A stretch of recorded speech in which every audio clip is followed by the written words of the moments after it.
Bueno, buenas tardes a todos y todas. Les queremos dar la bienvenida de la Intersocial Paysandú, en conjunto con el Movimiento Ciudadano por la Costa, que se ha conformado con colectivos como es la Comisión Barrial de Nuevo Paysandú, Amigos de los Humedales y ciudadanos y ciudadanas en general. En esta oportunidad agradecemos como otra vez a CENUR Norte, al Grupo de Estudios Territoriales, que ha coordinado con el profesor emérito para poder tener este conversatorio y que nos dé un poco de luz sobre este momento que estamos viviendo a nivel de la población de Paysandú, para tener herramientas como sociedad civil en este transitar que vamos a tener que desarrollar en vistas del master plan que quieren ejecutar en Paysandú, del cual conocemos muy poco y lo poco que conocemos nos asusta bastante. Por eso le damos la bienvenida a todos y todas, y bueno, Osvaldo, tiene la palabra. Bueno, en primer lugar, muchísimas gracias por recibirnos acá en Paysandú. El Grupo de Estudios Territoriales recogió el guante de nuevo en la convocatoria de la Intersocial de Paysandú, donde ya tenemos alguna experiencia de trabajo conjunto, muy linda, muy interesante, el foro que realizamos el año pasado. Y bueno, y ahora nuevamente con una inquietud bien concreta, en particular, que era cómo se vinculaba el tema del ordenamiento territorial a las cuestiones que están sucediendo en la ciudad de Paysandú. Y bueno, ahí surgió un poco la iniciativa de invitarlo a Roberto Villarmarzo. Es profesor emérito de la Universidad de la República, docente toda la vida, vinculado a temas de arquitectura y de urbanismo en particular. Roberto también tiene una larga trayectoria en temas de planificación, trabajando de forma independiente, asesorando intendencias, pero también fue director de ordenamiento territorial del Ministerio de Vivienda en el periodo 2005-2008. Ahí ha sido un momento trascendental porque es donde se aprueba la ley de ordenamiento territorial, que va a ser uno de los elementos sustanciales en esta presentación. Así que bueno, chicos, es un placer estar acá. Les contamos brevemente, Roberto va a hacer una presentación. Tenemos habilitado un canal de YouTube donde se está transmitiendo en vivo esto, y por el cual vamos a recoger posibles consultas que quieran hacer luego de esta presentación, a la vez que podemos recoger consultas e intercambios que se generen en esta sala. Así que bueno, simplemente eso, agradecerles nuevamente y dejarlo, Roberto, le liberamos la cancha acá para que... Bueno. Yo voy a parar, estoy más cómodo. Buenas noches a todos. Primero, empezar por agradecerles la oportunidad de conversar sobre estos temas. Ahora que se usa felizmente el término conversatorio, que al principio a mí personalmente me costaba un poco, pero la intención es conversatorio, entonces voy a tratar de no hablar yo solo. Voy a tratar de hacerlo breve para que sin aburrirnos podamos intercambiar, que me parece lo más interesante. Yo no me voy a referir a hechos concretos de la localidad, del departamento, porque no los domino, pero además porque me parece que me convocaron para tratar de hablar de algunos conceptos que hacen al ordenamiento territorial, algunas bases conceptuales. Después podemos intercambiar cómo se puede aplicar a alguna realidad. Pero eso en la conversación. Entonces voy a tocar estos 4 puntos. El tema del desarrollo sostenible, un tema central que es los conceptos de territorio y suelo, la nueva gobernanza y finalmente sí la gestión planificada del territorio. El desarrollo sostenible. El desarrollo se distingue del crecimiento. Tempranamente el crecimiento económico no mide desarrollo. Es uno de los componentes en el caso del desarrollo. El desarrollo se basa en tres parámetros, sobre todo cuando hablamos de desarrollo del territorio, ¿no? Uno habla de territorios ganadores, territorios perdedores. Hay condiciones que brinda el medio, que ofrece el medio, ¿no? si tiene buenos suelos o es desértico, si llueve o no llueve, o sea, las condiciones del medio están en la base del desarrollo. Luego, las dotaciones que ese territorio recibió a lo largo de las generaciones, ¿no? Si toda la cuesta basáltica no está la ruta 4 construida entera, y entonces ahí hay menos oportunidad de desarrollo. Que el terreno tenga vías férreas y corran ferrocarriles tiene más oportunidad de desarrollo que un territorio que no tenga ferrocarril, como pasa en el oeste en general. Y un tercer componente es las oportunidades para el acceso, o sea, cómo la población tiene oportunidades para acceder a las condiciones del medio y a las dotaciones. Entonces, una región, un territorio es desarrollado en la medida que la población tiene posibilidades de acceder.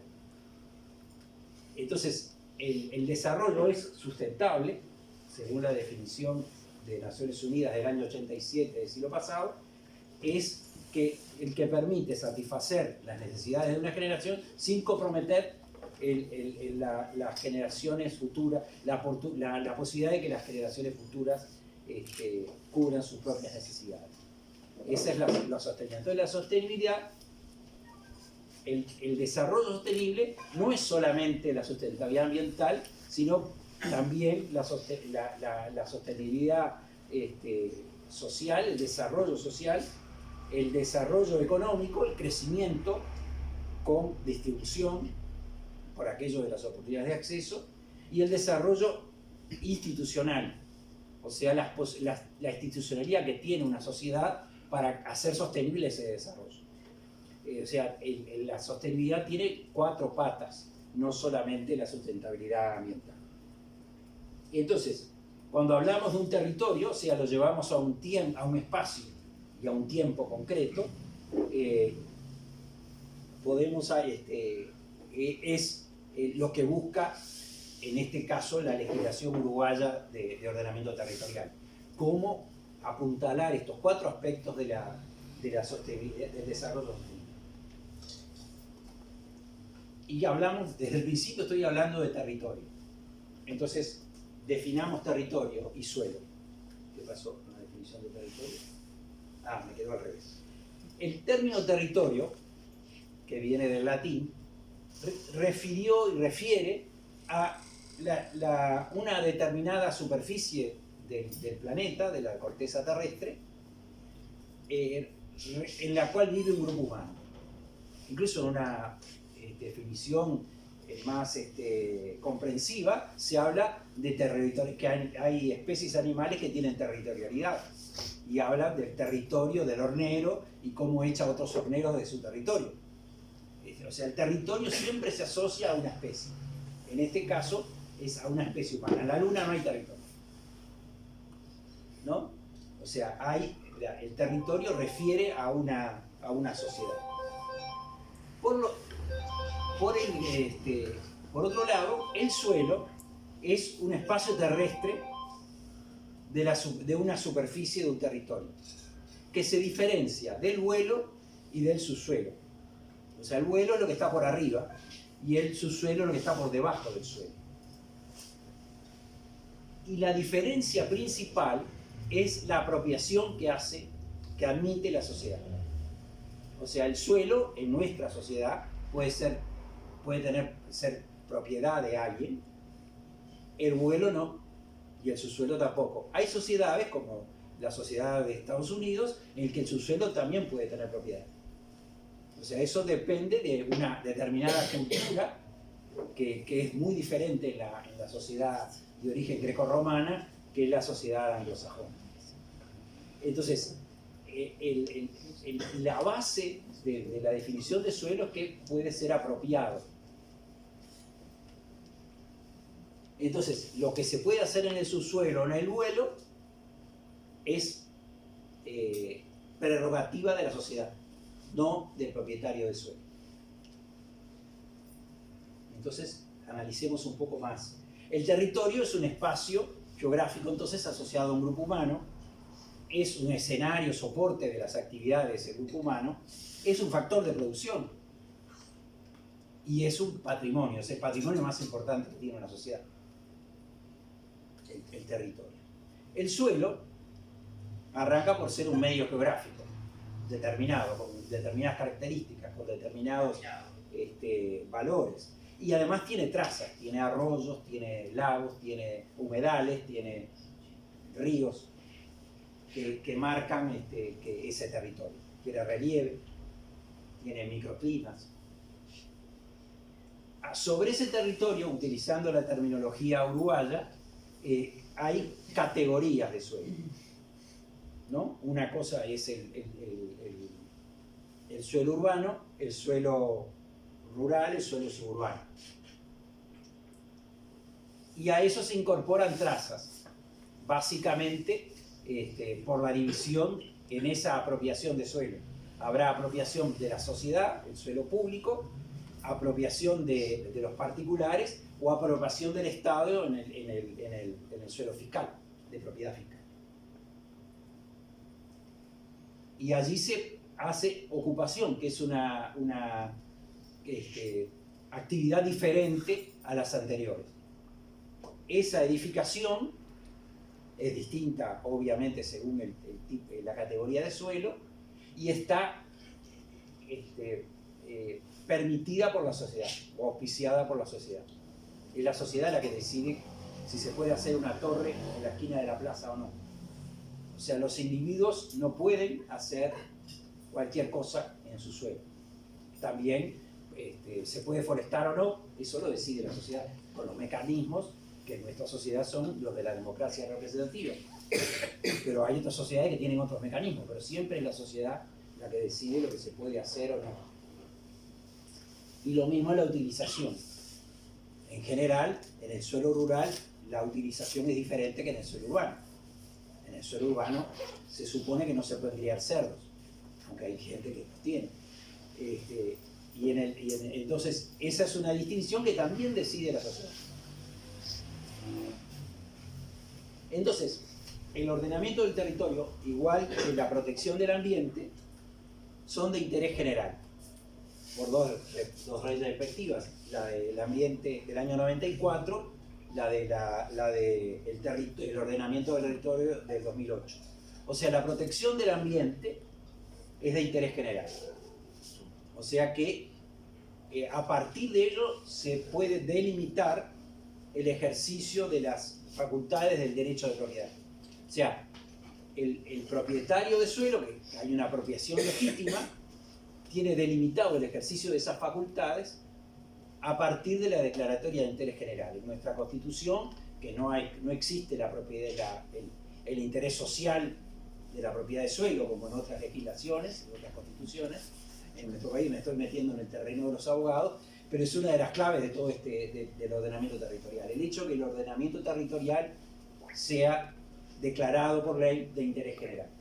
O sea, la única forma que hay de delimitar las facultades del ejercicio del derecho de propiedad de suelo es a través del ordenamiento territorial, porque es lo que está respaldado constitucionalmente.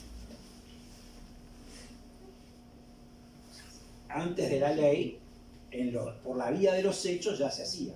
O sea, toda la vida los gobiernos departamentales... perdón.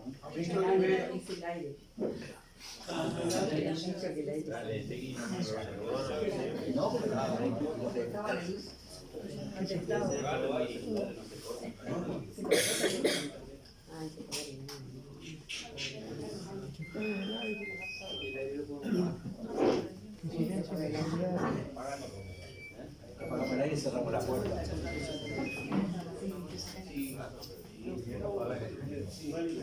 Espero que no tenga más frío.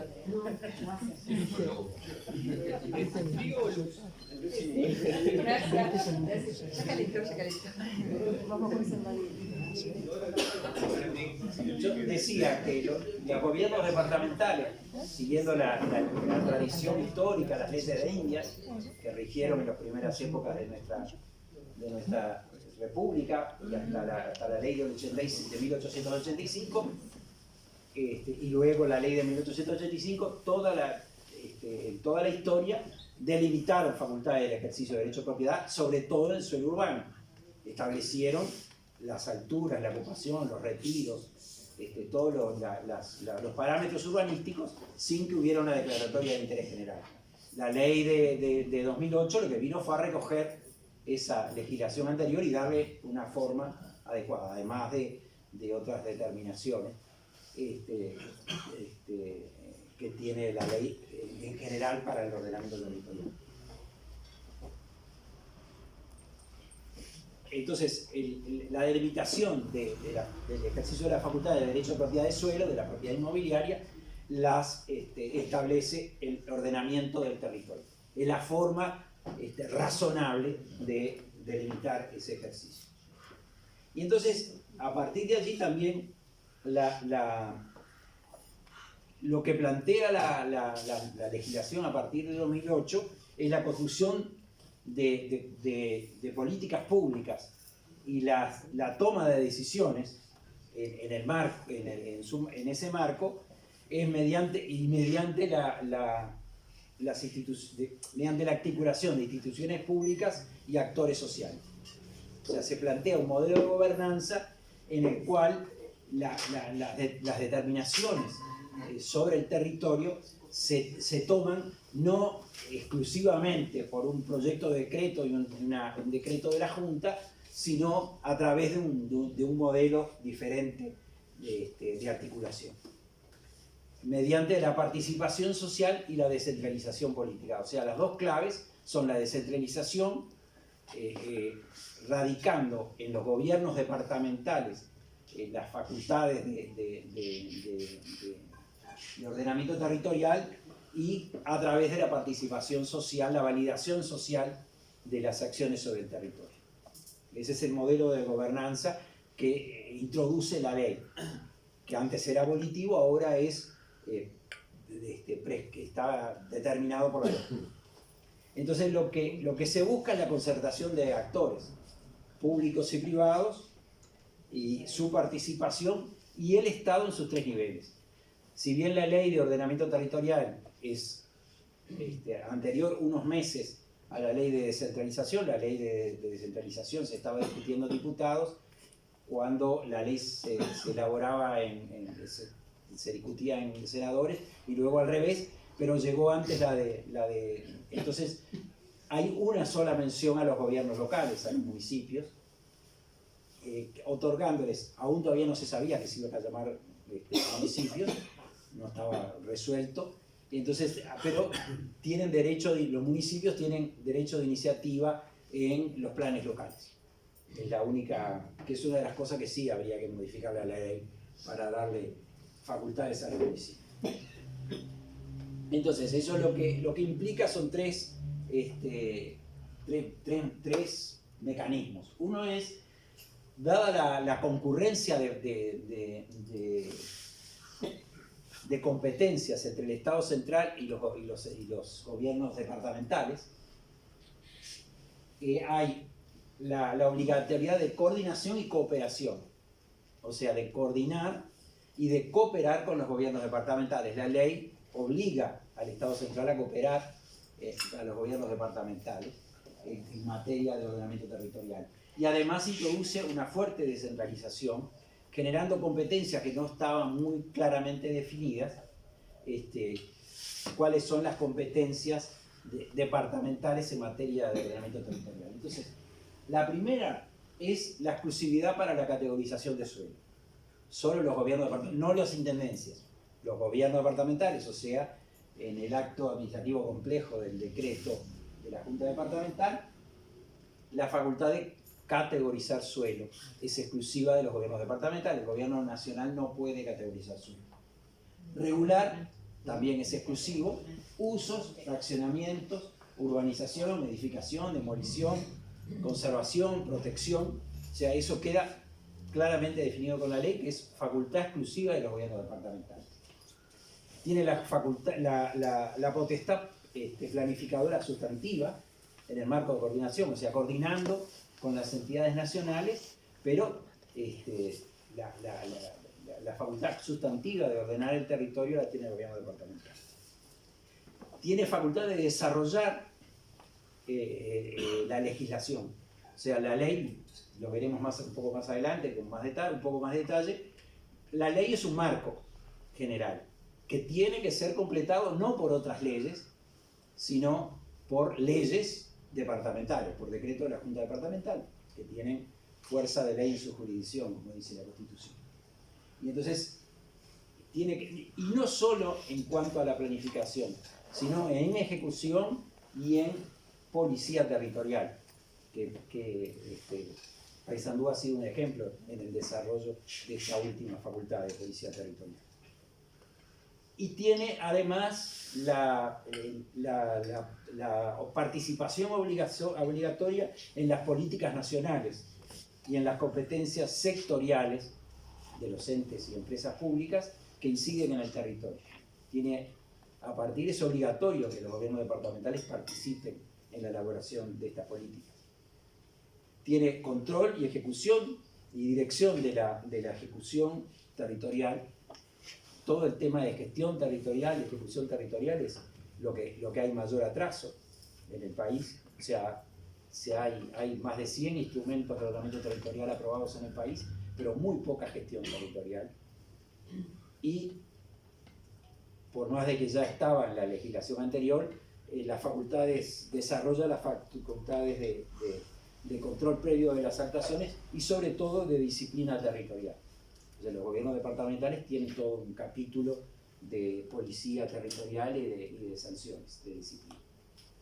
Y las competencias, y acota con precisión las competencias nacionales. Tiene obviamente la facultad legislativa en la materia, la definición de una política nacional territorial, tiene la garantía debe establecer una garantía de coordinación, tiene algunas competencias propias de disciplina territorial y control territorial, por ejemplo el tema de asentamientos es una facultad nacional de control de no desarrollo de asentamientos, tiene potestad de organizarse para cumplir esos fines y puede reglamentar la ley y alguna cosa reglamentar. Entonces, esa voluntad de una nueva gobernanza depende de dos factores. Uno, la voluntad política de ejercitar esas facultades, que es la voluntad política del Estado Nacional, del gobierno central, y la voluntad política del gobierno departamental. Todo el edificio funciona si los que están al volante deciden que funcione. Y asumir las responsabilidades para mejorar esas capacidades, ampliando, legislando en forma complementaria de la ley. Y para la gestión planificada, a mí me gusta esta frase de Carlos Matus. Carlos Matus falleció hace unos años, estuvo varias veces en Uruguay, un chileno que fue ministro de Planificación del gobierno de Allende, y trabajaba en la organizaciones internacionales. Si el plan no precede a la acción, es inútil. O sea, actuar sin plan es inútil. Si no la preside, es superfluo. La acción sin el cálculo es mera improvisación. O sea, actuar sin prever es improvisar.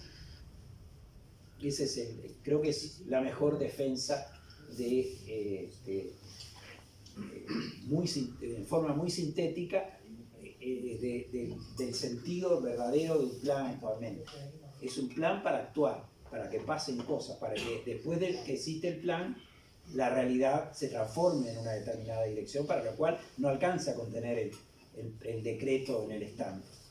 Hay que tener una voluntad de actuar. Bueno, la ley de 2008, del 21 de mayo de 2008, ha tenido un montón de 9 modificaciones diferentes y ahora se anuncia una 10ª. En general, en aspectos muy puntuales. La estructura original de la ley no permanece. Y a mí me importa destacar desde el título, de los conceptos que alude el título. Porque además esto fue un tema que el proyecto de ley enviado por el Poder Ejecutivo era distinto el título, y en las discusiones en el Senado fue cambiando y finalmente quedó este título, y me parece bien interesante. Primero que le pusieron marco regulador general. O sea, ya está aludiendo a eso que yo decía al principio, que los departamentos tienen obligación de desarrollar con leyes propias ese marco.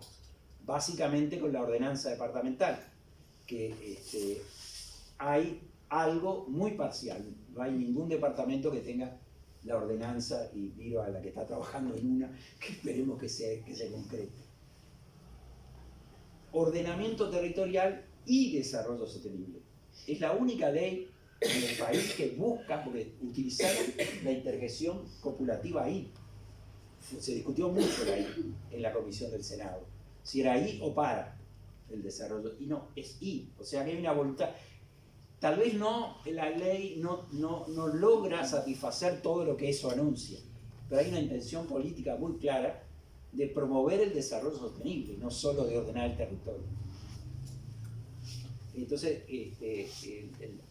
tenemos que leer la ley y todo el instrumental, porque de las herramientas que tiene el cajón, ¿no? Esas 90 artículos que tiene, se ha usado, yo creo que ni la mitad. O sea, está todo por hacer. En 2008 el temor de todos era que pase como con otras leyes, progreso manuscrito, y no pase nada. Pasó mucho, ¿no? Más de 100 instrumentos de ordenamiento territorial, pasó mucho. Y sigue pasando, aunque ahora se han lentecido. Pero hay mucho por hacer antes de pensar en seguirla modificando, que parece que se viene. Estos son los instrumentos que tiene un departamento en la ley. Simplemente mencionamos, ¿no? La ordenanza, que ya la mencioné, las directrices, los planes locales, los planes parciales, los planes sectoriales, los programas de actuación integrada, que lo interesante de estos es que son de planificación y actuación. Es el único instrumento que no es solo de planificación, sino también de actuación. O sea, que implica, para que se culmine el instrumento, que se actúe, que se transforme realmente el territorio y se pueda cambiar de categoría una vez que se hizo la actuación, no antes. Por eso, para cambiar la categoría, lo que prevé la ley es que la única forma es a través de un programa de actuación integrada, que no ha estado funcionando así. Luego, los inventarios y catálogos patrimoniales, el plan especial del artículo 50, que no se ha usado en ningún lado, el plan interdepartamental, el plan que es un tipo de plan local entre dos departamentos, pensado sobre todo para centros poblados, ciudades de frontera, ¿no? Esas ciudades como Ismael Cortinas y Florencio Sánchez, ahí no se pueden hacer dos planes, hay que hacer un plan solo. Y lamentablemente del lado soriano hicieron plan solos. Por ejemplo, existiendo un instrumento que está pensado para eso. Y las estrategias regionales, que también hay dos aprobadas, en el este y en el área metropolitana. Y mencionar algunas de las finalidades. Fue también una discusión si los fines tendrían que estar en el articulado o solo en la exposición de motivos. Felizmente triunfó, y los fines de la finalidad de la ley, igual que los objetivos y los principios, están dentro de la ley, o sea que obligan, porque lo que está en la exposición de motivos es para que discutan los abogados en los tribunales, pero cuando está en el articulado obligan. Entonces, mejorar, y estoy citando algunos, se tiene más, pero mantener y mejorar la calidad de vida de la población es una de las finalidades de la ley. La integración social en el territorio, ¿no? Cuando hablamos de la necesidad de cohesión territorial y luchar contra la segmentación social en el territorio, es una de las finalidades de la ley. Y el uso y aprovechamiento ambientalmente sustentable y democrático de los recursos naturales y culturales. Eso es uno de los fines de la ley. De la ley, los fines que tiene la ley, fines del ordenamiento territorial. O sea, hacer ordenamiento territorial contra estos fines podría ser recusable, o debería ser recusable. Y los principios rectores, la conciliación del desarrollo económico, la sustentabilidad ambiental y la equidad social. Allí están planteados justamente tres de las patas de la sostenibilidad. O sea, cómo conciliar esas tres patas. Ese es el objetivo del ordenamiento territorial. O sea, cuando se hace un instrumento, cuando se hace una gestión en el territorio, debiera ser un principio. El desarrollo integral, sostenible y cohesionado del territorio. Compatibilizar una equilibrada distribución espacial de los usos y actividades, con el máximo aprovechamiento de las infraestructuras y servicios existentes. Eso también es uno de los principios de la ley. O sea, no seguir devorando suelo rural, sino aprovechar el suelo que ya está urbanizado. Para eso hay herramientas entonces la ley lo que plantea es que el ciclo de gestión del territorio es hacer los planes, actuar, monitorear, que eso no se hace porque a todo el mundo le parece que tener 2 funcionarios viéndolo y midiendo lo que pasa en el territorio es tirar la plata, cuando es una de las claves. Saber qué pasó, qué éxito tuve con lo que aprobó la Junta. Evaluarlo para poder revisar. Uno, cuando pasan los años y dice, ay, pasaron 7 años, vamos a revisar el plan, hay que empezar de cero de vuelta, porque no se estuvo mirando qué pasó. Y para eso se requiere información, sistemas de información, generar capacidades, y capacidades no solo técnicos que hacen maestrías, capacidades en la población, que puedan entender estas cosas para participar, porque la otra clave es la participación, la validación social, no solo la validación ambiental de lo que se hace. Es la planificación contemporánea es así. No es solo hacer planes. Esa es la diferencia con las planificaciones de la década del 40 y del 50 del siglo pasado. Hoy, si no se hace el ciclo completo, estamos tirando la plata, en definitiva. Entonces, pasar de la planificación normativa, de hacer normas, a la gestión estratégica. O sea, no alcanza con decir acá captura, ¿no? Y esperar que vengan a hacer las cosas. Hay que provocar que las cosas sucedan. El plan tiene que estar pensado para gestionar el territorio. Tiene que tener, por además hay un instrumental posible para eso, en base a plan. En los programas y proyectos, en los presupuestos. Cuando se hace el presupuesto, tiene que estar ligado con el plan, generando incentivos y restricciones y con control y policía territorial, control previo, ex ante y ex post, y aplicando las sanciones que correspondan en el marco del plan. Y entonces, lo que introduce la ley es la capacidad de valorar socialmente los costos y beneficios de las decisiones y de las operaciones. O sea, que la sociedad pueda valorar, no solo los ediles, los costos y beneficios, porque todo tiene su costo. Costos ambientales, por ejemplo. O sea, la sociedad puede determinar, hacer algo en general. Si está informado y capacitado para entender, va a poder valorar, es lo que decíamos de la sustentabilidad. O sea, ¿qué le estamos legando? Para los 2 términos que en castellano tenemos para patrimonio, que en general en castellano tenemos conceptos muy precisos y tenemos muchas palabras distintas, muchos conceptos, muchas palabras distintas para conceptos distintos. Con patrimonio tenemos una sola palabra para muchos conceptos. Y en inglés tienen 2. Entonces, heritage es herencia. Y no lo usamos como heredencia. ¿Qué le heredamos? ¿Qué heredamos de nuestros antecesores y qué le heredamos a los siguientes? Esa es una de las claves del patrimonio, en sentido estricto.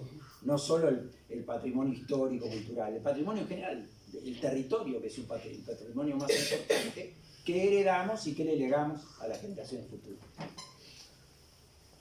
La posibilidad de integrar las consideraciones en la gestión del territorio, integrar las condiciones ambientales. La ley impone validación ambiental.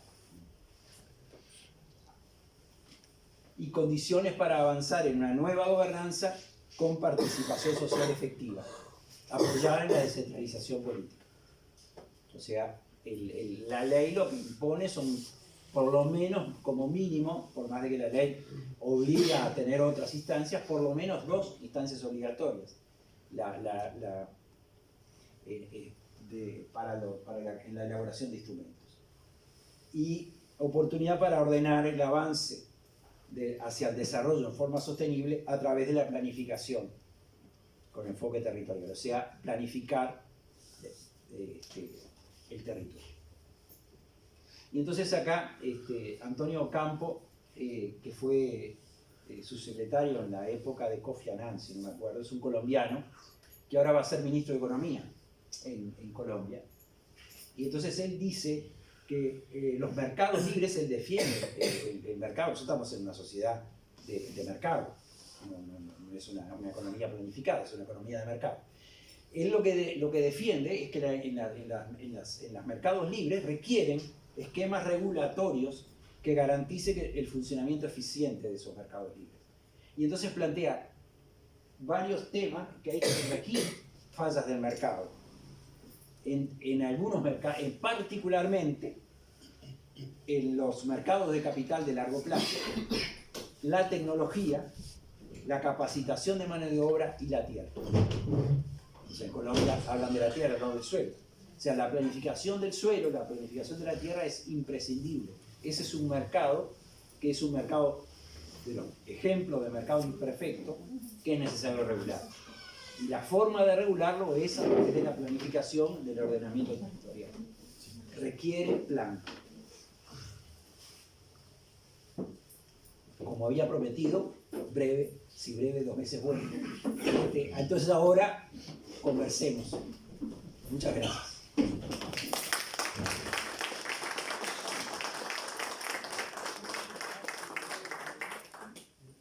Bueno, bárbaro, si quieren podemos agarrar una listita de preguntas, va levantando y vamos alargando.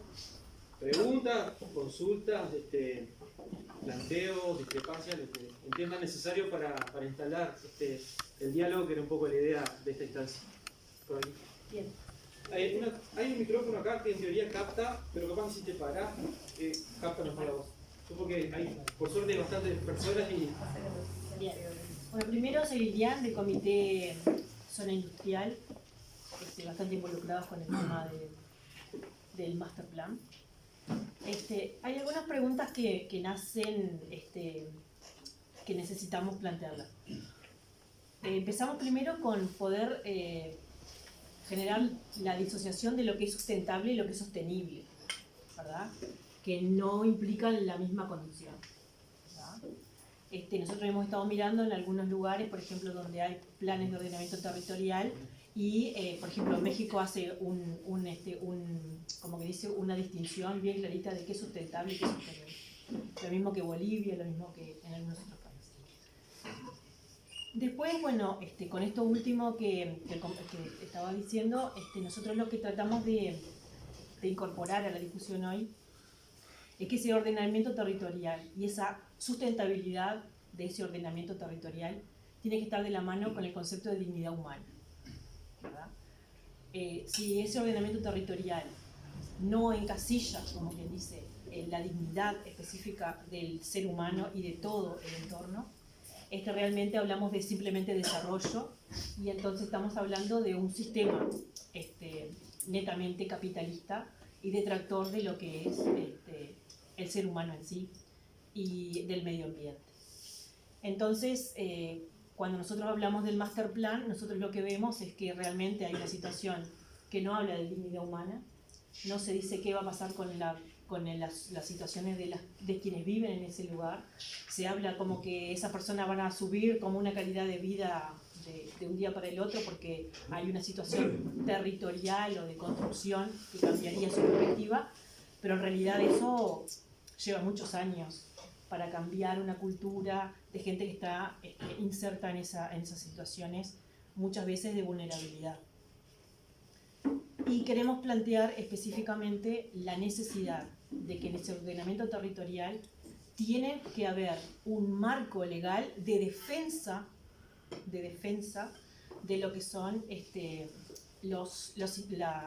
los ecosistemas vulnerables, como por ejemplo los biomas de ¿cómo se llama? De la curtiembre, sacra, etcétera, etcétera, que en realidad son parte de nuestro patrimonio y que están muy mal en este momento, porque bueno, porque culturalmente no los hemos cuidado, pero que lo que deberíamos estar planteando es cómo cuidarlos específicamente y no cómo transformarlos urbanísticamente. Bien, gracias.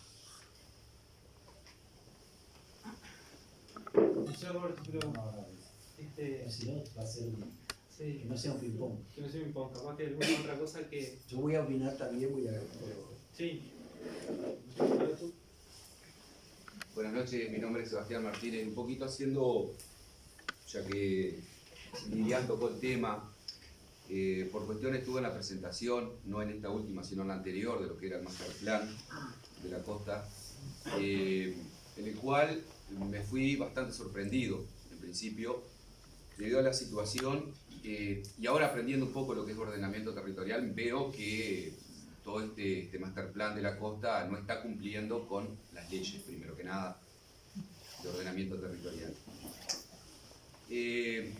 Hay dos cuestiones que son las que más me preocupan. Una es la cuestión de una evaluación social, la cual los técnicos de la Intendencia dijeron que no existe un tema de evaluación social, el impacto que puede generar este Master Plan.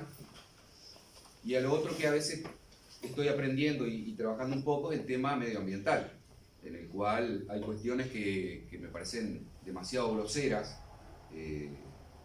dado en particular lo que comentaba Lilian, el tema de los humedales de la curtiembre, protegido por un decreto departamental de fragilidad ecosistémica, en la cual esta empresa OMA tenía sus técnicos ambientales, y cuando plantea, no sé si todos están al tanto, por eso lo comento, plantean hacer en los humedales canales navegables, ecoviviendas, pasadizos internos en un espacio, digamos que este es un humedal pequeño, ¿no? Es un humedal demasiado pequeño y pierde la razón de ser, porque creo que la mayoría de la gente de acá tiene idea de lo que es un humedal, lo que protege y por qué es decretado de fragilidad ecosistémica. Entonces no se está cumpliendo con la ley de ordenamiento territorial. Cuando se plantea la desembocadura del Sacra, en esa presentación se plantea el hecho de hacer un parque aventura, teniendo los técnicos de la Intendencia un total desconocimiento que esa zona es privada. Primero tendría que existir una expropiación de los terrenos, y segundo, desconociendo totalmente la contaminación ambiental por cromo que existe en ese lugar. Me parece que es un poco serio lo que se está planteando de esta empresa categorizada por el intendente de primer nivel mundial, haciendo un proyecto con técnicos ambientales, desconociendo la realidad del territorio, desconociendo la realidad o no importándole, no sé cuál es la realidad de lo que son los humedales de la curtiembre y lo que se plantea hacer en la desembocadura del Sacra, en la cual tampoco hay, en esta presentación, en esa presentación anterior, hace aproximadamente 30 días, un impacto de un estudio hidráulico de lo que se pretende hacer, diferentes diques que se pretenden hacer en la costa del río, y el impacto hidráulico que puede llegar a tener hasta ese murallón que pretenden hacer para contrarrestar las crecientes. No existe ninguno de esos estudios sociales y de impacto ambiental en todo esto. Me parece, sinceramente, en lo personal, algo muy poco serio de la forma que se está llevando esto adelante, desde el punto de vista que hay una ley de ordenamiento territorial y no se está cumpliendo. Y la participación que hace mención y la validación social que hace mención la ley no se está teniendo de la forma que se tendría que tener. Porque una cosa es tener la validación social y hacer partícipe a la sociedad y a las sociedades organizadas de Paysandú, y otra cosa es presentar y después preguntar si estás de acuerdo o no estás de acuerdo. Esa no es una validación social y no es una real participación ciudadana en un proyecto ambicioso de este tipo. Cecilia. Sí, nosotros digo, en realidad lo que decía Sebastián es más o menos lo que recibimos en una audiencia que nos invitaron como Intersocial, donde nos hicieron firmar un acuerdo de confidencialidad, no podíamos difundir nada de lo que se habló ahí. Digo, pero la preocupación mayor que tenemos de la Intersocial y del Movimiento Ciudadano por la Costa es que todo esto está manejado con un total secretismo. Desconocemos cuál es el, digo, sabemos así como estaba comentando Sebastián, de que eso es el proyecto, papá, pero no ha sido colectivizado a la sociedad civil, y lo que realmente nos preocupa y queremos ocuparnos de ver cómo podemos exigir como sociedad civil, cómo podemos exigir participación, primero conocimiento, saber con certeza qué es lo que se va a hacer, y después de saber, de tomar conocimiento de lo que se va a hacer, cuáles son las herramientas que tenemos como sociedad civil para intervenir en eso y que nuestra participación se vea reflejada en el resultado final. Porque, digo, todo lo que se está hablando realmente asusta. También, si uno se empieza a informar y a hablar con gente preparada, digo, es inviable hacer todo eso que dicen desde el punto de vista presupuestal. No sé con qué recursos económicos van a hacer eso. O si se trata, como lo que está pasando en la mayoría del país y de los países del entorno, de una recategorización del territorio para privatizar lo que es la costa, que para Paysandú tiene un valor patrimonial fundamental y que es el espacio más democrático que tenemos en la ciudad, donde conviven la diversidad más grande de la ciudadanía. Entonces digo, ¿cuáles son en concreto las herramientas que podemos ir avanzando para exigir tener información de lo que se quiere hacer, y después cómo vamos a ir incidiendo para, si eso no es lo que quiere la población en general, cambiarlo? Digo, porque hoy estamos, parece, en una situación autoritaria, que unos iluminados definen qué van a hacer con nuestra costa, y que ya estamos pagando cada uno de los ciudadanos y ciudadanas con el fideicomiso, ¿no? Que eso no es una realidad. Entonces digo, si es un berretín del intendente que quiere hacer un monumento al vaso, como dice Andrea, el medio del río, y lo vamos a pagar todos los santuceros y santuceras. Digo, lo que nos preocupa realmente es qué caminos tenemos que seguir para exigir esa información y cómo incidir en el resultado final. Bien, ¿alguien más? Yo creo que acá podemos hacer un corte, ¿no? Porque ¿Así hablo yo? sí, porque aparte están bastante relacionadas todas las... No, empezando por esto último.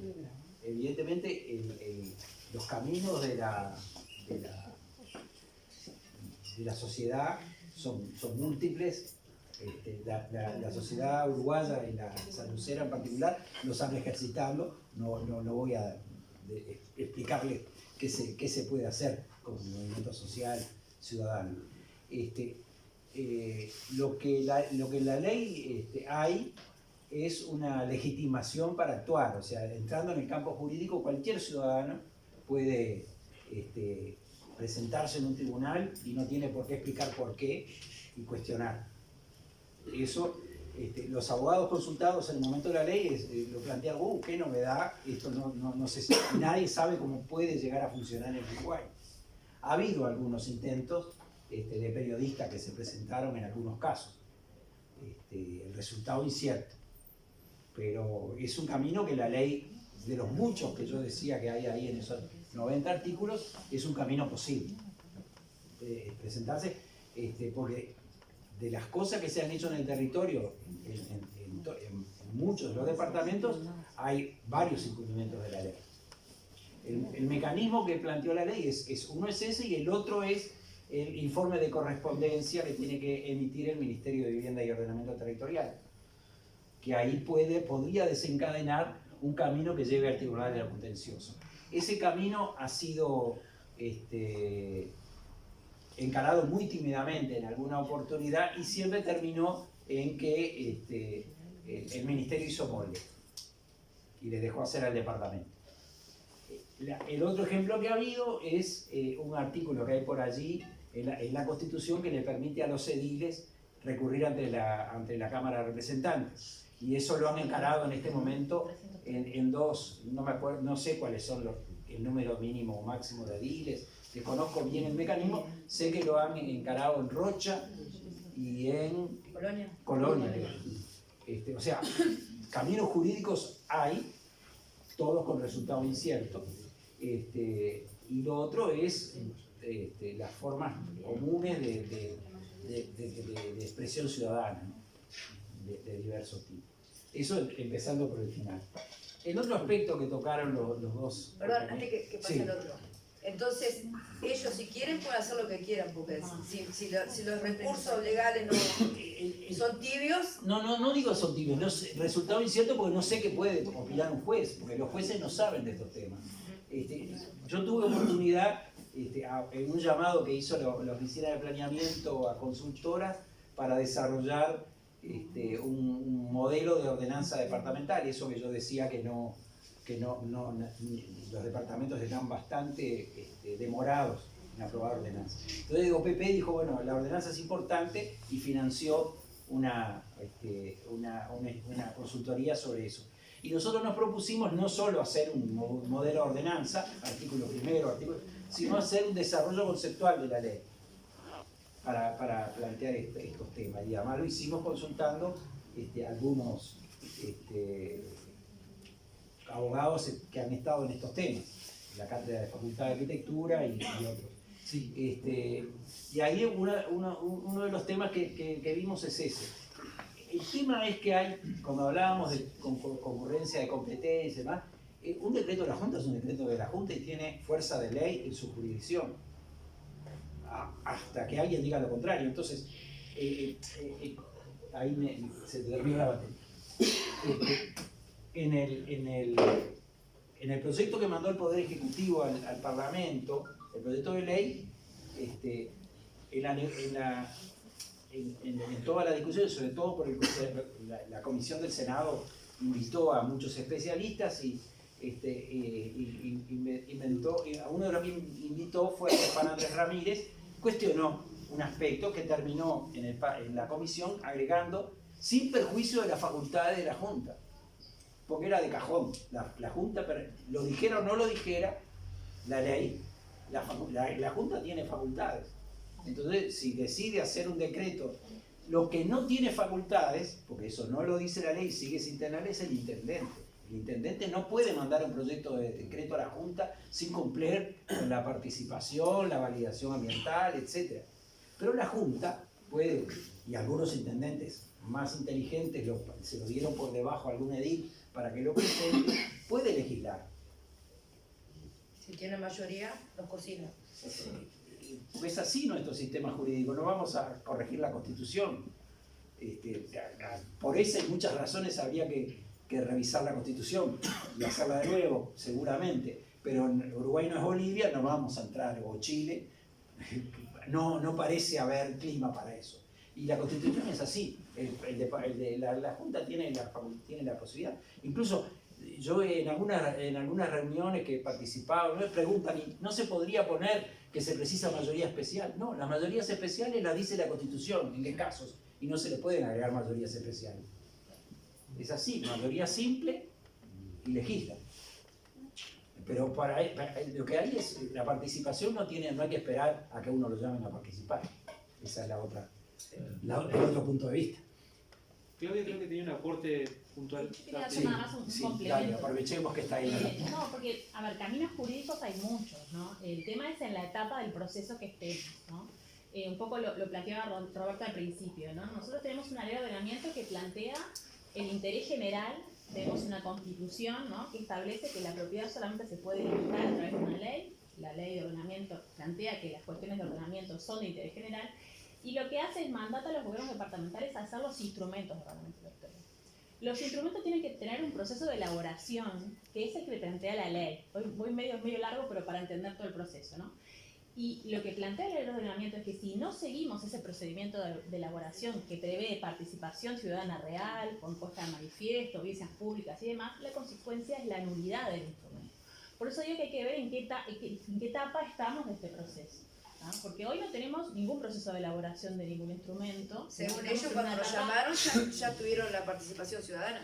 Claro, pero por eso, en realidad la Intendencia dice que supuestamente va a ser un instrumento de ordenamiento territorial, o sea, en algún momento de esta etapa. Entonces, hay que ver en qué momento estamos y ahí, digo, la consecuencia, y un poco lo que planteaba Roberto, es este artículo 303 de la Constitución, por el cual se han impugnado decretos departamentales de la Junta de otros departamentos, es por eso, porque son decretos que, por ejemplo, han recategorizado suelos, han modificado instrumentos sin las instancias de participación. Eso digo como otra herramienta de la ley, o sea, el instrumento puede llegar a ser nulo si no siguió estas etapas.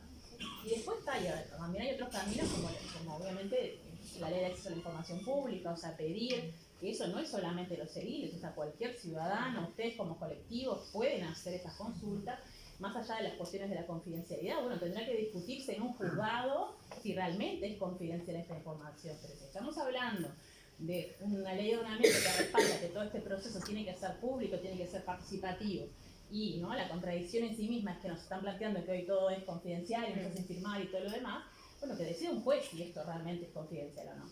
O sea, caminos hay, digo, un poco lo que planteaba Roberto, sí, a veces, como todo, ¿no? Digo, a veces los finales no sabemos cuáles van a ser, pero sí hay caminos para transitar, me parece, dependiendo de la etapa en la que nos encontremos, porque si no también como que vemos todo como muy oscuro, pero bueno, sí, son acciones que requieren que tengan, bueno, un aparato judicial que se tiene que activar, si no... Y una preguntita que tengo, ya que... No, en otros países, en los países desarrollados, son muy frecuentes las presentaciones en los juzgados pidiendo la nulidad del instrumento y hay toda una jurisprudencia de que se anulan los instrumentos que no cumplieron con la ritualidad que impone la ley.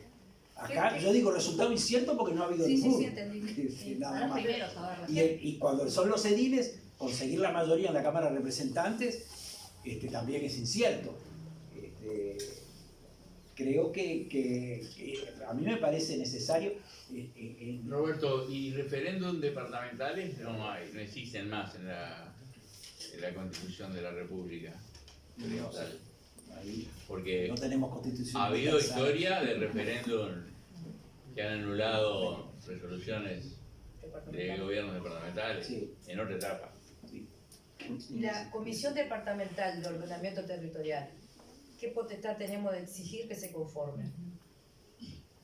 eso está en el plan. Eso está en el plan, pero son esas cosas que progreso. Voluntad política. O sea, ¿quién la tendría que conformar o tomar la iniciativa para conformarlo? Porque nosotros hicimos una solicitud, o sea, y No se ya escucha. no recibimos Un poquito respuesta. más alto. Claro, yo qué sé, en Italia, que acá hay muchos italianos en Uruguay, ¿no?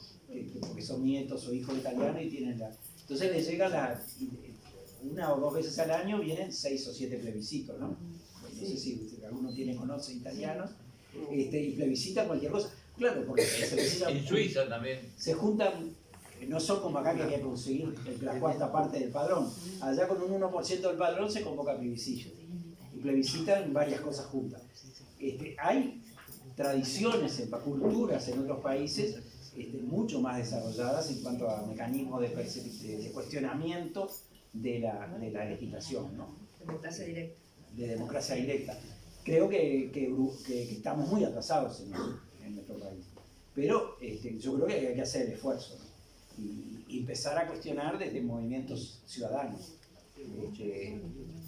Me parece imprescindible. Cuando discutíamos estas cosas, a mí me tocó ir a defender aspectos de la ley en la comisión, después de que recibieron todas las visitas, hicieron una primera ronda de votaciones los senadores en comisión y dejaron un lote de artículos sin votar para discutir con el Ejecutivo. Entonces yo me pasé varias tardes en el Parlamento discutiendo con los senadores. Y entonces, en una de esas, el entonces senador Moreira, que integraba la comisión, el actual intendente de Colonia, dijo, lo que pasa que, y no lo retiró de actas, y lo repitió después en el plenario. Dice, eso es para Europa. Dice, acá estamos en Uruguay. Dice, no, eso es para un país muy desarrollado, acá hacemos las cosas de otra manera. Como la hace él. Sí, Entonces, pura el beca. tema es que eso hay que construirlo. La pasó. Yo reconozco, tenía razones que somos de esta manera. Estamos viendo que es así. Entonces, creo que construir socialmente una cultura distinta es lo que hay que auspiciar, ¿no? Yendo a lo que me parece bien interesante, porque vamos a profundizar un poco en el tema del suelo. El suelo es una mercancía. Yo hablaba del mercado del suelo. El mercado del suelo es un mercado muy imperfecto. Se habla de mercados más o menos perfectos. El de suelo es uno de los más imperfectos. ¿Por qué? Porque hay un tema de oferta y demanda. El mercado ideal, el que hablaban los clásicos del siglo XIX, es un mercado en el cual el precio de una mercancía se rige por la oferta y la demanda. Si hay mucha demanda y poca oferta, el precio sube. Entonces aparece alguien que empieza a proveer mucho esa mercancía y el precio baja, ¿no? Hay mucha demanda de camisas, hay pocos fabricantes de camisas, el precio de la camisa se va por las nubes, entonces hay un vivo que sale a fabricar camisas y el precio baja, ¿no? Ese es el Adam Smith o los economistas clásicos. Pero el mercado del suelo es imposible, porque el suelo, excepto una isla, que es un invento justamente para eludir el problema, es que no se puede crear suelo. Entonces la disponibilidad de suelo en el mercado no es la que gobierna el precio. El precio está básicamente regido por la demanda, por las expectativas de la demanda, por las expectativas de los actores.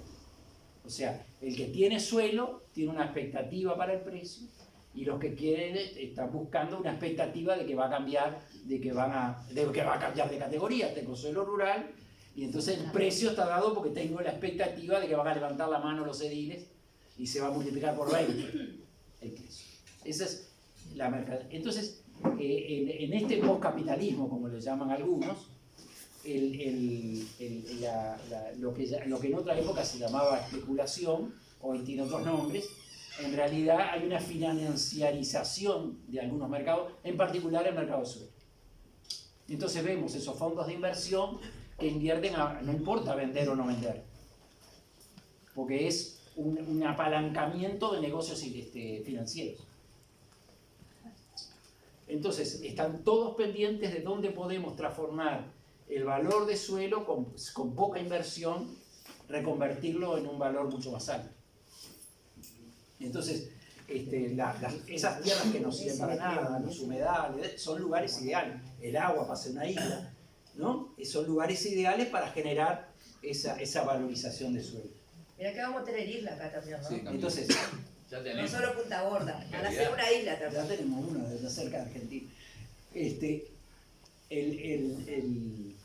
Entonces es una búsqueda de atrapar determinados capitales para determinados sectores sociales que están inventando, porque en realidad son un pequeño 5% de la población que ya están en algún lugar y simplemente puede ser que cambien de lugar. Claro. Pero todo el mecanismo de distribución de la renta hace que cada vez sean menos. Entonces cada vez se precisa menos de eso. Simplemente están compitiendo a ver cuál llega primero. Si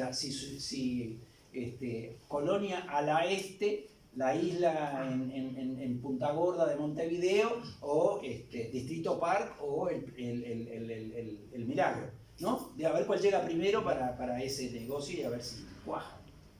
Que nadie sabe muy bien. Porque primero lo logran y después salen a buscar esos capitales que andan revoloteando por el mundo. Que no están, efectivamente no están pensados para lo que plantea la ley con sus principios, para mejorar la calidad de vida de la gente. No están pensando en la gente. Están pensando en mover los capitales, ¿no? Entonces, pero eso también forma parte de la realidad, que no se va a cambiar a través de la ley de ordenamiento. Es la sociedad la que tiene que cambiarlo, no la ley. Pero me importaba marcar eso. Entonces, lo terrible que es, para que eso pase, se precisan manos de ediles levantadas, ¿no? Porque es lo único que puede... Que cambie es un acto de legislativo que es clave en una sociedad democrática, ¿no? Democracia representativa, por ahí pasa todo, y hay una posibilidad pero además un aumento a veces astronómico el valor de suelo. ¿De qué? De valor de suelo. Pasa por esa decisión. La ley lo que plantea para eso es la participación social. O sea que tengan que una parte, en Francia es el 50% de la valorización. Acá pusimos en 10 que puede rebajarse un 5. No nos animamos en la ley, cuando estábamos trabajando en la redacción, no, vamos a poner algo que no lo eludan tan fácil, que sea razón, ¿no? El 10% de la valorización, o sea, se multiplicó por 20 el valor de rural a suburbano, y de ese cálculo, el 10% o el 5%, que rara vez le ponen el 10%, y además buscan el mecanismo para eludirlo. ¿No? Le descuentan las infraestructuras. Eso es lo dramático. Además de que en realidad es humo, ¿no? A ver, si les parece, voy a decir tres cosas. Una, que yo omití decir que Roberto fue protagonista de todo el proceso de discusión previo a la aprobación de la ley, fue director en el periodo anterior, pero claro, como él decía, fue protagonista de todo ese proceso, entonces conoce de primera mano cuál fue el telón de fondo de todo ese proceso, ¿no? Y lo que representa hoy en día tener una ley como esta. Eso lo quería decir porque debe pasar por alto. Después quería leer acá un comentario que hay en el chat de Estela Zuccolini. El camino de los ediles recurriendo a la Cámara de Representantes recientemente fueron en Rocha y en Río Negro. Esa era la aclaración respecto a lo que habían dicho. Y después, por ahí ya teníamos alguna pregunta y no sé si hay alguno más que se quiera anotar, ya me dice. Si no. Marcelo Fagunde, colectivo de Guichón por los bienes naturales. En realidad no es una pregunta, es un poco algún comentario que, bueno, ahí señalaba el compañero que está haciendo la presentación de la voluntad política. Para nosotros, desde la sociedad civil, esta ley ha sido una gran herramienta. Por lo tanto, lo felicito si estuvo en la defensa de los legisladores que le hicieron de ese instrumento. Le da la posibilidad a las comunidades de ser parte del proceso de elaboraciones de la elaboración de los planes locales, participar a través de la audiencia pública, pero también después la posibilidad de la participación social en las comisiones de seguimiento. Y a los gobernantes no les gusta hablar de ordenamiento territorial ni de esta herramienta. A los gobiernos departamentales, los gobiernos municipales, no. Le hablar de ordenamiento territorial, de la herramienta que es esta ley, no les gusta. Lo vimos hace poco cuando los incendios principalmente en el municipio de Piedras Coloradas, donde se le planteó la posibilidad a las autoridades territoriales de empezar a trabajar, porque el municipio de Piedras Coloradas no tiene plan local, de empezar a trabajar en que las comunidades arrimaran propuestas, bueno, y se empezara a trabajar la elaboración del plan de ordenamiento territorial y no, cayó en saco roto, y al otro día hubo un acuerdo voluntario con las empresas transnacionales para hacer un retiro de 200 metros del monocultivo eucalipto de las comunidades que lo asfixian. En el municipio de Guichón hay un plan de ordenamiento territorial ya aprobado y la distancia para las plantaciones de los eucaliptos es de 500 metros. El modelo es el mismo, las comunidades están ahí cerquita, y entonces digo, es fundamental que los movimientos sociales se movilicen, le exijan a los gobernantes que cumplan con las leyes. Y en este caso Paysandú tengo entendido que tiene el plan local ya aprobado, y ahí da posibilidades de conformar grupos o una comisión de seguimiento. Por lo menos ahí se va a generar el ámbito para exigirle al intendente o a las autoridades departamentales que cumplan con el decreto, porque hay que estar permanentemente señalándole los artículos que no se cumplen, señalándole el decreto para que se aplique y actúen, porque mueve muchos intereses también el plan de ordenamiento territorial y desarrollo sostenible, porque en los temas ambientales, en la categorización de los suelos, hay mucha herramienta ahí que a veces toca intereses bueno, más vale conviene que queden en los cajones guardaditos, ¿no? Y la junta departamental es fundamental. Porque a la hora de... Si hay un proyecto que se va a instalar en el territorio y tiene un plan local, un plan local de ordenamiento y eso no está contemplado ahí, hay que incorporarlo, hay que incorporarlo al plan, y ahí es la junta que debe de resolver. Pero tiene que estar nosotros, los vecinos, la sociedad civil, tiene que estar permanentemente exigiendo y denunciando, porque si no se mira para el costado y se sigue.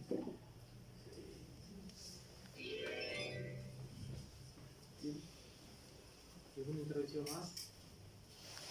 Ya, Bueno, buenas noches.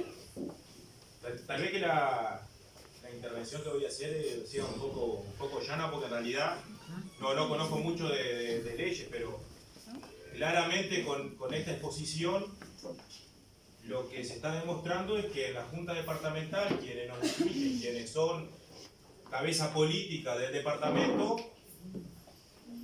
hay un desconocimiento de las leyes.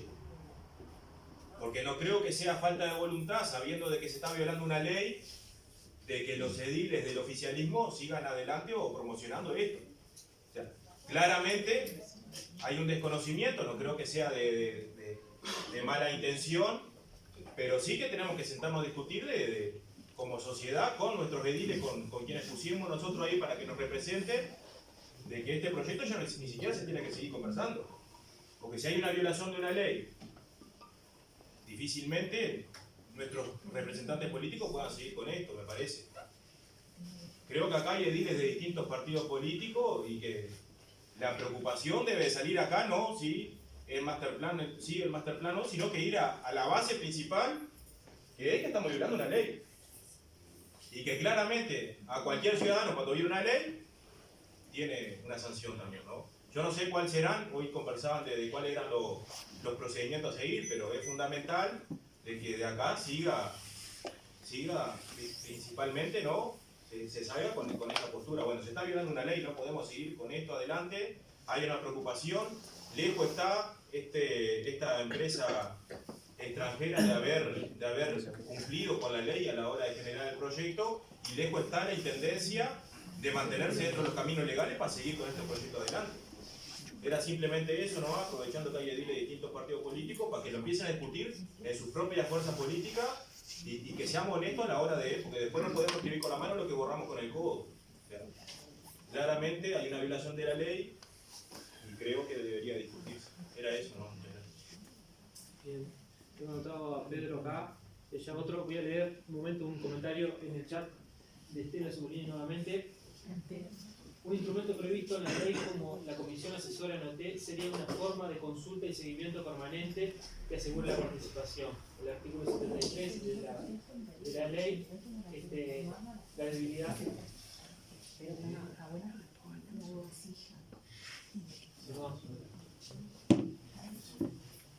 Bien, refiere al artículo 73 de la ley que establece eso, ¿no? Eso creo que dice que la intendencia convocará una comisión, algo de eso, que se conforme la comisión. Alejandra dijo, lo pidieron Sí. eso, Alejandra. Si querés, Alejandra, aclaralo. Dice que lo pidieron. Sí, era lo que estábamos comentando. Más fuerte para que te escuchen, ahí va. Era lo que estábamos comentando. Nosotros, del movimiento, ¿verdad? En respuesta a aquellas primeras reuniones donde algo de la información muy parcializado se dio, se solicitó, primero una entrevista con el intendente que nunca nos respondió. De esto ya estamos hablando, no sé si casi 2 meses. Sí. Y también solicitamos conformar esta comisión. O sea, fue un pedido, se envió por correo, ¿verdad? También se emitió una declaración pública del movimiento y bueno, no tuvimos respuesta a nada de eso. No. Entonces habría que ver cómo es la forma o si hay otra forma legal de, no sé si obligarlo es la palabra, pero bueno, tratar de que acceda o no, o eso queda en la decisión, no la quiere conformar el intendente, o sea, eso que desconozco, y no la conforma. De quién es la potestad, digamos, de... No, Estela a lo que estaba haciendo referencia es a la comisión que plantea la ley. ¿verdad? Pero nosotros a su vez en el plan local tenemos una comisión, una asesora departamental que tiene sus cometidos, que tiene su conformación, está en el decreto. El problema que tenemos es que lo que dice es que el que tiene que conformarla, o la iniciativa, es del Ejecutivo, es del Intendente. Entonces, ahí está más allá de que creo que sí, me parece que tendrían, obviamente, todas las potestades en definitiva, ¿para qué está? Para el monitoreo de ese plan y para el seguimiento de la aplicación, que es un poco lo que decía Roberto. ¿Para qué va a estar el plan Paysandú si después no hay mecanismo de control de cómo se está gestionando, de cómo se está aplicando? Se están planteando usos de suelo, más allá de que la información es parcial, que sabemos que son contrarios a esa planificación, que sí se hizo con todo un procedimiento, ¿no? De participación ciudadana, validado y todo lo demás. Entonces, hay cuestiones para plantear y la comisión es un mecanismo de monitoreo y de control que debería estar funcionando. O sea, hay una falta del intendente en esa cuestión. El tema es que, mecanismos para exigir había que pensarlo un poco más, pero el tema es que, el que la conforma es la intendencia. Es la intendencia. Por eso se precisa voluntad política, es lo que él decía. Exacto, un poco lo que tú decías. Lo decía él primero. De la coalición de gobierno. El gobierno de turno. Seguimos con Pedro. No sé qué te Terminó ahí. Sí, esos aspectos. El concepto de la representación trae la ley de ordenamiento, pero también la potestad a nivel local que tiene el Ejecutivo de nombrar una comisión que trabaje en ese sentido. Queda clarísimo. Es un artículo del decreto. Del instrumento del plan local. Perdón, ¿cómo se puede hacer para.? Porque no tenemos información, porque no sabemos el plan concretamente qué es lo que está. Sabemos algo grande, pero eso de que haya sido parcializada la información que nos dieron, es sumamente complicado tomar una decisión. Es fácil tomar una decisión así, no, parece que está divino, porque nos dicen que está divino. No es que esté en contra totalmente, pero tampoco tengo información, porque sé que hay cosas que no me convencen, pero no me convencen. Estoy en ese ámbito del que no me Son convence. todos trascendidos de prensa o alguna cosa, pero no hay nada formal informándonos categóricamente lo que van a hacer. Claro. No, varias cosas que van surgiendo y van surgiendo desde la primera reunión que tuvimos cuando empezamos con todo el tema también del foro de la costa y todo esto. Primero agradecerle a Roberto. Y yo creo que hay una cuestión también que es de base y es en el sentido macro, ¿no? No es casual que Uruguay hoy esté viviendo por lo menos 4 cosas a nivel macro, ¿no? Que es lo de la isla de Punta Gorda, lo de Rocha, lo del máster acá del plan y lo de Colonia. Y entonces me parece que ahí el punto interesante es que lo que estamos viviendo no es una cuestión solamente en lo micro, ¿no? El espacio de lo micro acá.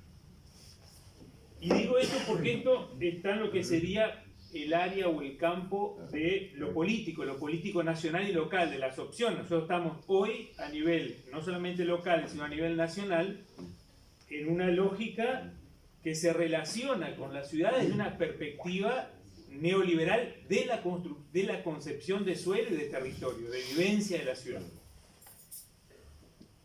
Esto mirado también en dos, esta parte de lo político, por lo menos en 2 elementos. Una lógica estructural que es la privatización de esto, ¿no? La privatización de esto, más un elemento electoral de progreso. Es una cuestión interesante dentro del campo político. O sea, electoral de progreso donde, así como se confunde la rendición de cuentas con el hecho, la rendición de cuenta actual, que le da 0 a la UDELAR, con el hecho de que vamos a tener una sede nueva acá en el Corralón, que no tiene nada que ver con la rendición de cuentas, es otra cosa, se confunde también de que esto es, ¿no? Esto es una idea de progreso en lo primero que vos presentabas, ¿no? O sea, esa idea del desarrollo de la ciudad, ¿no? Que se expande.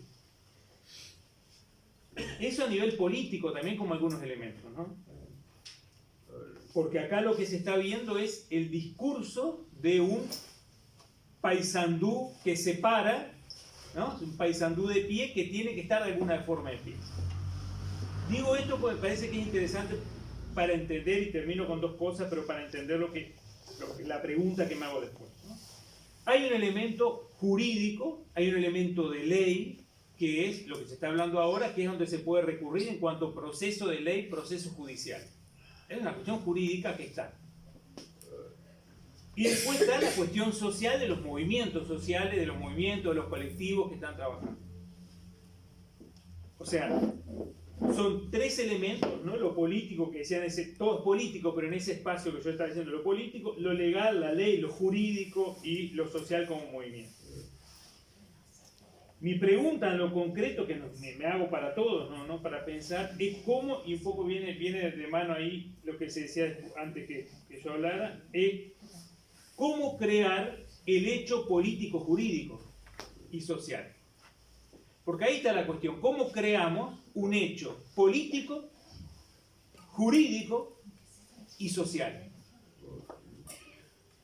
Y decir, bueno, esto demanda que ciertos actores pongan a funcionar elementos que son necesarios.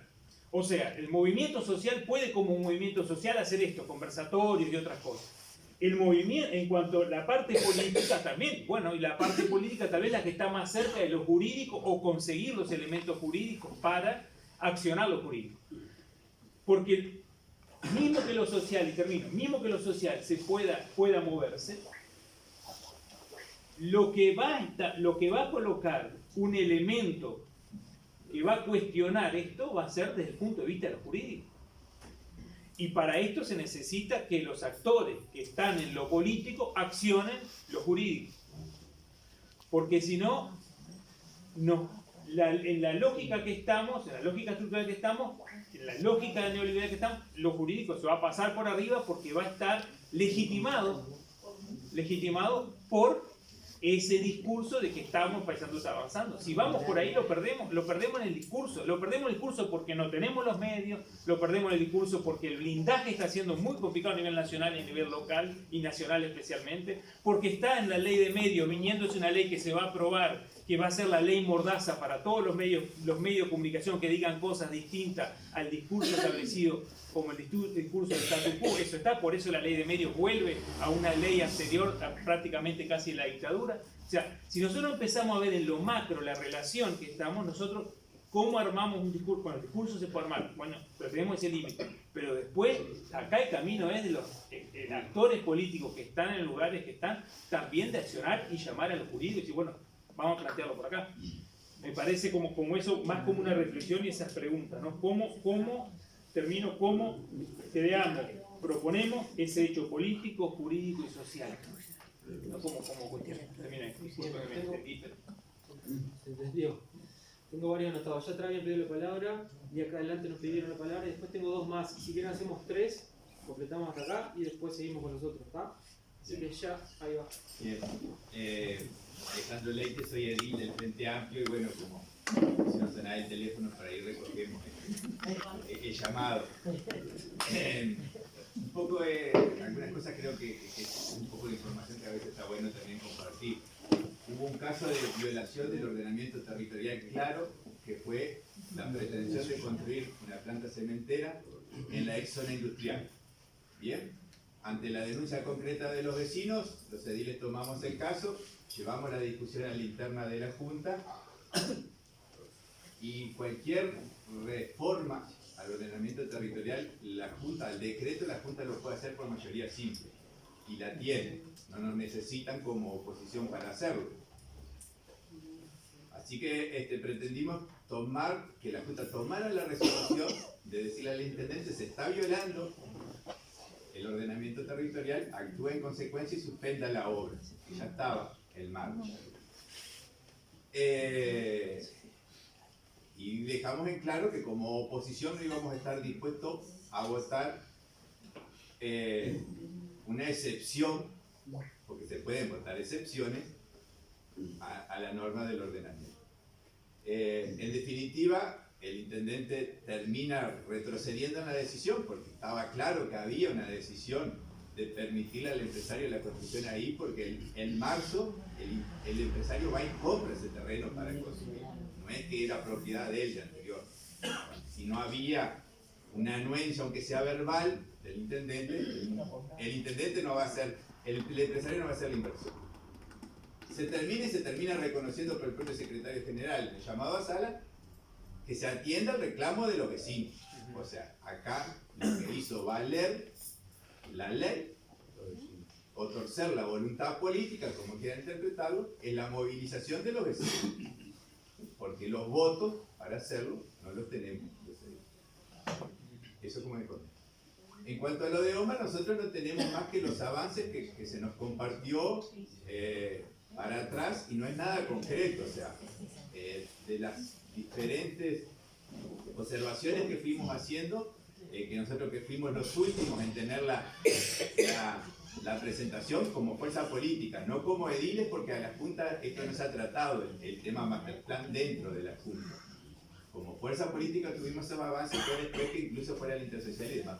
Muchas de las observaciones que le hicimos, ellos dijeron, sí, ya nos hizo fulano, ya nos hizo mengano, y nosotros también las estamos elevando. O sea, no sabemos concretamente cuál es el plan acabado, qué se va a desarrollar de ese plan, porque también acá está la viabilidad económica de después desarrollar todo. Y como posiblemente ahí venga esto vinculado a los fondos que hay del fideicomiso, hemos reclamado al intendente constantemente esa información, pretendió que dentro de la Junta se creara una nueva comisión para hacer un seguimiento del master plan, y dijimos no, acá queremos primero tener el seguimiento del fideicomiso, que no hemos logrado hacer ese, que lo pusimos en el decreto. Entonces, son voluntades políticas que no se cumplen. Obvio está que nosotros no vamos a estar nunca a favor de que se incumpla con una normativa que pasó por todo ese proceso de audiencia pública.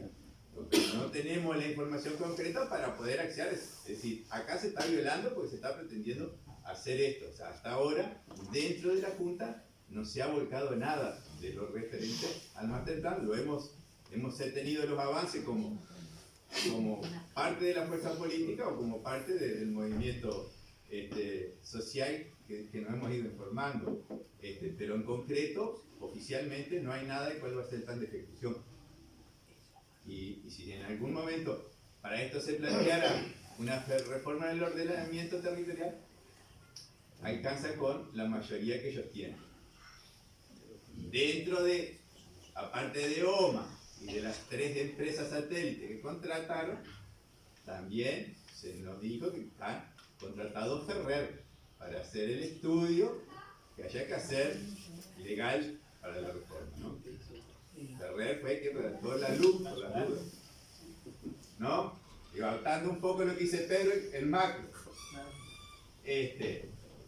Y lo otro, es dentro de la Junta, hace poco se convoca a una comisión de revisión del plan urbanístico, porque ingresa un pedido de decreto, hicieron decreto por parte de la Comisión de Patrimonio, que pretendía se le habilitara a la Comisión de Patrimonio modificar el plan urbanístico para poder agregar sitios patrimoniales y que tuvieran alcance departamental. No pusimos, o sea, dijimos, a ver, estamos de acuerdo en darle un alcance departamental a la Comisión de Patrimonio que pueda asesorar, porque bienes patrimoniales no hay solo en la ciudad de Paysandú, hay en el resto del territorio. Pero si se habla de modificación y nos quisieron hacer cuál era el espíritu de la modificación, a ver, si permitimos modificarse, puede modificar para adelante o para atrás, y puede venir por ahí después la intención de modificar. Entonces, quedó ahí, no prosperó más allá de la comisión esa intención de impulsar ese decreto que le daba esa potestad a la Comisión de Patrimonio, que acá se asesora por ahora. Estamos los deciles atentos a esto, o sea, pero tenemos que tener la certeza. Si no me equivoco, con 1/3 nos alcanza para mandar a la Cámara, pero conseguir los votos en la Cámara es otro cantar. Y un poco en eso macro que decía Pedro, no nos olvidemos que ahora hace muy poco, por decreto, el presidente empieza a desmantelar el patrimonio de todo, que es Antel. Y no nos queda otro camino que el litigar en la justicia, porque en la Cámara no hay manera de dar vuelta al voto, salvo que se empieza a requebrajar la coalición.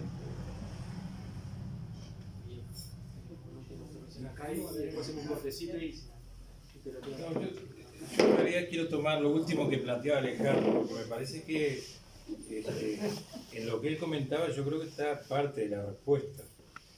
¿En qué sentido? En el sentido de que el aparato judicial no está pensado para favorecer a la gente común, a los trabajadores y eso. Entonces me parece que es una vía que se puede usar, pero teniendo en cuenta que tiene sus limitaciones. Entonces yo lo que digo, que ahí está la respuesta, ¿por qué? Porque los vecinos se organizaron, sobre eso el amigo Naya que se contaba, y fue un triunfo de los vecinos, y creo que debemos valorizarlo en sus justos términos. Entonces, para mí va por ahí. O sea, yo creo que hay que apelar a la movilización, y creo que se tiene que poner al frente de la movilización en las organizaciones sociales. Después los partidos políticos se subirán o no, pero me parece que tienen menos restricciones, que los partidos están acotados, hay compromiso, hay una cantidad de cosas. Y me parece que va por ahí, porque uno escuchaba comentarios, no, la va a hacer la cementera igual, porque uno de los dueños de Paysandú, no, la va a hacer, y ya se dice que va a haber un hotel, que está definido que va a poner un hotel, ya se sabe todo. Pero bueno, el camino va por ahí, digo, después habrá que medir las posibilidades que se tienen en cuanto a la movilización. Yo creo que hay que apelar al viejo y querido método de la movilización, que va a ser lo que eventualmente pueda parar lo que se está planteando y que deje de haber un poco de... Hay mucha opacidad en esto, no se sabe nada. Pero yo creo que después tenemos que tener una discusión mucho más amplia, siempre lo planteo, que no es solo la costa, porque acá en general la ciudad es un espacio en disputa, se dirime la lucha de clases también, aunque puede ser una mala palabra hoy, se dirime también en el territorio. Y bueno, me parece que deberíamos nosotros hacer el esfuerzo, de que esto creo que sirve porque nos da mayores elementos, pero hay al viejo método, hay que apelar a la movilización, que puede ser lo que determine primero que el intendente se avenga a cumplir la ley, o sea, de convocar las comisiones como se pide, facilite la información y demás, y segundo, que eventualmente se revierta lo que está planteado. Yo para mí va por ahí. Bien, vamos una hora y media más o menos de la actividad, pensando un poquito en ir quizás redondeando. Tenemos 2 intervenciones más, no sé si quieren hacer una intervención, otra más acá, cerramos acá en 3. Allá en el fondo dice que cerraste, están levantando la mano, no te vi. Bueno, pero en algún momento tenemos que cortar la ronda. Si quieren hacemos ahora que hay alguna referencia a estos temas y después hacemos la última redondilla con esta.